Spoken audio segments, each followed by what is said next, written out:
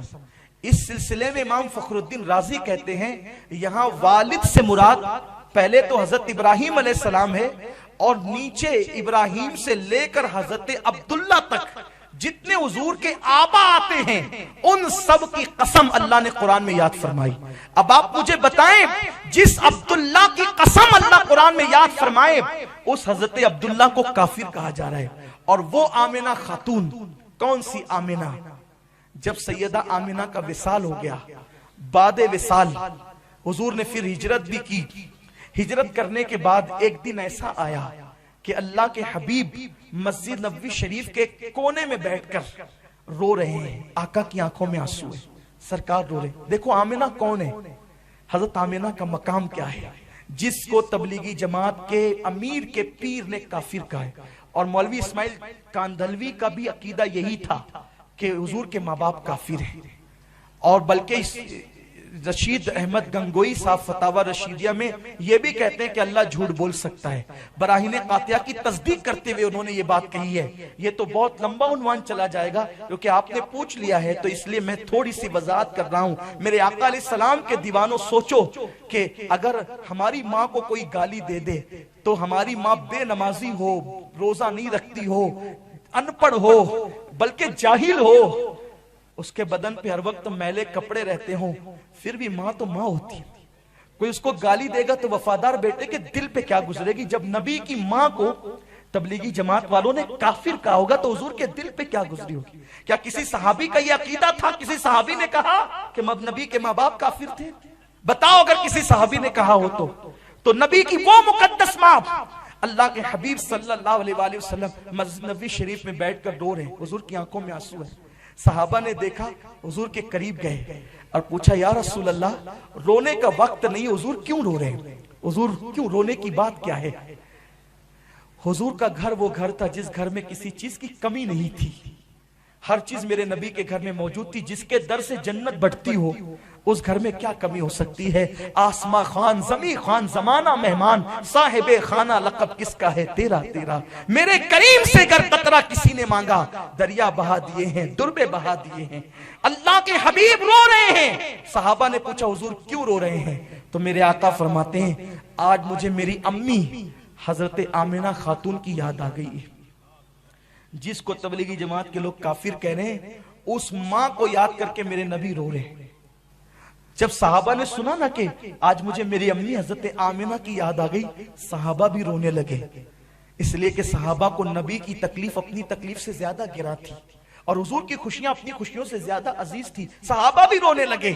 جب روتے روتے میرے نبی کو افاقہ ہوا تو اس وقت میرے نبی نے فرمایا اے میرے صحابہ آج میری امی حضرت آمنہ حیات ہوتی تو کیا ہوتا؟ صحابہ نے عرض کی حضور کیا ہوتا؟ سرکار فرماتے ہیں میں تم لوگوں کو نماز پڑھا رہا ہوتا اور اس وقت میری امی مجھے کہتی اے محمد میرے بیٹے ادھر آؤ، تو میں نماز چھوڑ کر لبیک کہتے ہوئے اپنی ماں کی بارگاہ میں پہنچ جاتا. جس کی آواز پر لبیک کہتے ہوئے حضور نماز چھوڑ کر جانے کی بات کرے، اس نبی کی ماں کو ان لوگوں نے کافر کہا ہے. اور پھر کہتے ہیں کافر کو بھی کافر مت کہو. اس کا مطلب یہ ہے کہ ابو جہل کافر ہے اس کو کافر مت کہو، ابو لہب کافر ہے اس کو کافر مت کہو. تبلیغی جماعت والوں بتاؤ آخر کون سی مجبوری آ گئی تھی؟ آپ کے مسلک میں تو ابو لہب ابو جہل کو کافر کہنا بھی منع ہے. کون سی مجبوری آ گئی تھی کہ تم نے میری نبی کی ماں کو کافر لکھا؟ کہیں انگریزوں کا اشارہ تو نہ تھا؟ اس لیے کہ ان کی پالیسی تھی لڑاؤ اور حکومت کرو. اور پھر اس جماعت نے ہندوستان کے اندر اہل سنت کے ٹکڑے ٹکڑے کر دیے، مسلمانوں کے اتحاد کو پارا پارا کر دیا. اور مولوی الیاس کاندھلوی نے جو بات کہی نا، جس کو علی میاں ندوی نے لکھا ہے کہ میں نے تو تبلیغی جماعت اس لیے بنائی ہے کہ تعلیمات مولوی اشرف علی تھانوی کی ہو اور طریقہ کار میرا ہو، تو وہ اشرف علی تھانوی صاحب کو ہر مہینہ انگریزی حکومت کی طرف سے 600 روپیہ 650 روپیہ مہینے دیا جاتا تھا۔ جس کو دیکھنا ہو مکالمت الصدرین اٹھا کر کے دیکھ لے، مکالمت الصدرین میں لکھا ہے مولوی اشرف علی تھانوی صاحب کو 650 روپیہ مہینہ انگریزی حکومت دیتی تھی۔ آپ سے پوچھنا چاہتا ہوں کہ انگریزی حکومت کس چیز کا یہ وظیفہ دیتی تھی؟ یہ سوال ہے جس کا جواب نہ علماء دیوبند اور نہ تبلیغی جماعت قیامت تک کے لیے نہیں دے سکتے۔ آپ کا ایمان عزیز ہے، ہم نے بہت اشارے تھوڑے تھوڑے اشارے کیے، آپ اس کو سمجھیں، اور اگر آپ چاہتے ہیں کہ آپ اپنی طبیعت سے جو چاہیں وہ کریں، لیکن اتنا ضرور یاد رکھنا جاتے جاتے کہوں گا، قیامت کے دن مجھے اور آپ کو کیا، خلیل اللہ کو بھی میرے نبی کی حاجت ہوگی۔ ہے خلیل اللہ کو حاجت رسول اللہ کی۔ جب آپ نبی کی بارگاہ میں شفاعت کی بھیک مانگنے جاؤ گے، اگر حضور نے کہہ دیا جو میری ماں کو کافر کہہ کے گالی دیتے تھے تو انہی کے پیچھے نماز پڑھتا تھا، انہی کے اجتماعات میں جاتا تھا، انہی کے ساتھ جماعتوں میں گشت کرتا تھا، تو آپ کے پاس جواب کیا ہوگا؟ اس کے ذمہ دار آپ ہیں۔ ہم آپ کو ورگلانا لڑانا نہیں چاہتے، آپ کے ایمان کا تحفظ چاہتے ہیں۔ اگر آپ کو ایمان عزیز ہے، نکلیے اس گندگی سے اور اس طرف آئیے جو غریب نواز کی تعلیم ہے، محبوب الہی کی تعلیم ہے، حضرت مخدوم اشرف جہانگیر سمنانی کی تعلیم ہے، اور 14ویں صدی میں جو تعلیمات امام احمد رضا محدث بریلوی نے پیش کی ہے، ان تعلیمات کی طرف آؤ۔